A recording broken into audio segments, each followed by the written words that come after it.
warahmatullahi wabarakatuh. Selamat pagi anak-anakku semua kelas 8A dan kelas 8B. Bagaimana kabar kalian hari ini? Semoga kalian semua dalam keadaan sehat walafiat. Sebelum kita masuk materi, marilah kita awali pertemuan kali ini dengan bacaan basmalah. Bismillahirrahmanirrahim. Semoga dengan bacaan basmalah ini dapat mempermudah dan memperlancar kalian semua dalam memahami materi yang akan kita pelajari. Untuk pertemuan kali ini kita masuk pada bab 5. Modulnya dibuka. Bab 5, pemimpin utama pada masa dinasti Ayyubiyah atau dinasti Bani Ayyubiyah. Kali ini kita akan membahas mengenai pemimpin yang berhasil menjadikan dinasti Ayyubiyah lebih maju dan lebih berkembang. Pemimpin-pemimpin utama itu ada 3. Yang pertama yaitu pendirinya. Siapa pendiri dinasti Ayyubiyah? Salahuddin Yusuf Al-Ayyubi. Nanti kita akan membahas sejarah dan biografi, kebijakan beserta prestasi Salahuddin Yusuf Al-Ayyubi. Pemimpin yang kedua yang akan kita bahas nanti yaitu Al-Adil, yang ketiga Al-Kamil. Jadi pemimpin utama dinasti Ayyubiyah itu ada 3. Yang pertama Salahuddin Yusuf Al-Ayyubi, yang kedua Al-Adil, yang ketiga Al-Kamil. Kalau jumlah semua pemimpin dinasti Ayyubiyah itu ada 9. Tapi kali ini kita akan membahas yang paling utama atau yang mempunyai prestasi lebih daripada yang lainnya. Biografi Salahuddin Yusuf Al-Ayyubi. Salahuddin Al-Ayyubi itu adalah nama julukan atau nama gelarnya. Sedangkan nama aslinya yaitu Yusuf bin Najmuddin. Yusuf putra dari Najmuddin, karena ayah dari Salahuddin adalah Najmuddin bin Ayyub. Salahuddin Al-Ayyubi itu tadi nama gelar, sedangkan Al-Ayyubinya itu dari keluarganya. Makanya nama panjang dari pendiri dinasti Ayyubiyah adalah Salahuddin Yusuf, itu nama asli, Al-Ayyubi nama dari keluarganya. Beliau lahir di Tikrit pada tahun 532 Hijriah atau 1138 Masehi, yaitu di daerah Irak. Di dunia barat, orang mengenal Salahuddin dengan nama panggilan Saladin karena dia tidak bisa memanggil Salahuddin. Pada usia remaja sekitar 14 tahun, Salahuddin ikut pamannya ke Damaskus. Siapa nama pamannya? Asaduddin Sirkuh, yang pada waktu itu Damaskus dikuasai oleh seorang gubernur, namanya siapa? Nuruddin Zangki. Karena orangnya pemberani, Salahuddin Yusuf Al-Ayyubi akhirnya diajak pamannya yang bernama Asaduddin Sirkuh dalam berbagai macam peperangan melawan pemberontak. Di antaranya pemberontakan di Mesir, yang menjadikan Salahuddin Al-Ayyubi dan pamannya berhasil untuk melawan pemberontak. Pada tahun 1169, akhirnya Salahuddin Al-Ayyubi diangkat menjadi seorang panglima dan gubernur menggantikan pamannya yang sudah wafat. Siapa nama pamannya tadi? Asaduddin Sirkuh. Setelah berhasil mengadakan pemulihan dan penataan sistem perekonomian di Mesir, akhirnya Salahuddin mulai membuat strategi untuk melawan tentara salib, yaitu merebut atau membebaskan kota Baitul Maqdis di Palestina. Akhirnya terjadilah perang salib yang kemarin sudah kalian lihat videonya. Sekarang kita akan membahas sifat-sifat mulia Salahuddin Yusuf Al-Ayyubi. Karena dia seorang pemimpin dan pendiri dinasti Ayyubiyah, dia mempunyai sifat-sifat yang mulia yang perlu kita teladani. Yang pertama, sifat diantaranya yaitu orangnya sangat soleh dan wara. Wara itu lebih mementingkan kehidupan akhirat.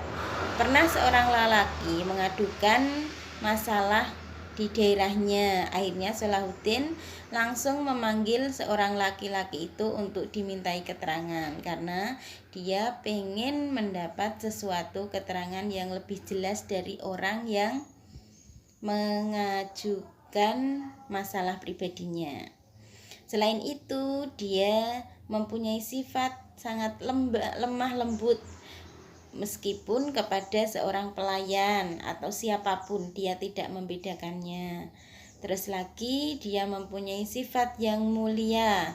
Dia sangat baik terhadap siapapun. Seperti dia sangat baik terhadap musuhnya, bahkan seorang musuh pada waktu perang salib yaitu Raja Richard. Dia sangat mengagumi Salahuddin Yusuf Al-Ayyubi. Ini dikatakan benar-benar baik. Kenapa? Karena seorang musuh itu sangat mengaguminya. Selain itu, dia juga terkenal orangnya sangat dermawan, sangat sederhana. Inilah diantara sifat-sifat mulia Salahuddin Yusuf Al-Ayyubi. Setelah ini, perhatikan kebijakan dan prestasi dari Salahuddin Yusuf Al-Ayyubi. Berita jatuhnya Yerusalem menggegerkan seluruh dunia Kristen dan Eropa, khususnya pada tahun 1189 meninggalkan Raja Inggris Raja Richard Lionheart mengajak berperang dengan Salahuddin. Ketika pertempuran perang ini terjadi, Raja Richard cedera dan Salahuddin menawarkan pengobatan di saat perang. Pertemuan ini antara Raja Richard dan Salahuddin Yusuf Al-Ayyubi, ketika terjadi pertempuran yang sangat sengit ini, Salahuddin mempunyai sikap yang sangat baik, diantaranya yaitu tadi menawarkan bantuan pengobatan. Sebenarnya Raja Richard berniat merebut Yerusalem dan mengalahkan Salahuddin Yusuf Al-Ayyubi. Bahkan ada suatu peristiwa lagi yang menunjukkan sifat baik Salahuddin. Ketika Raja Richard kudanya sangat lemah, Salahuddin memberikan kuda baru pada Raja Richard. Dan pada tanggal 2 September 1992, ketika peperangan ini mau dimenangkan pihak Islam, akhirnya Raja Richard mengadakan perjanjian antara umat Islam dengan tentara salib atau Raja Richard yang dinamakan perjanjian perdamaian di Ramallah, yang isinya atau syarat-syarat perjanjian ini yang pertama, Yerusalem tetap berada di tangan umat Islam dan umat Kristen diizinkan untuk menjalankan ibadah haji di tanah suci.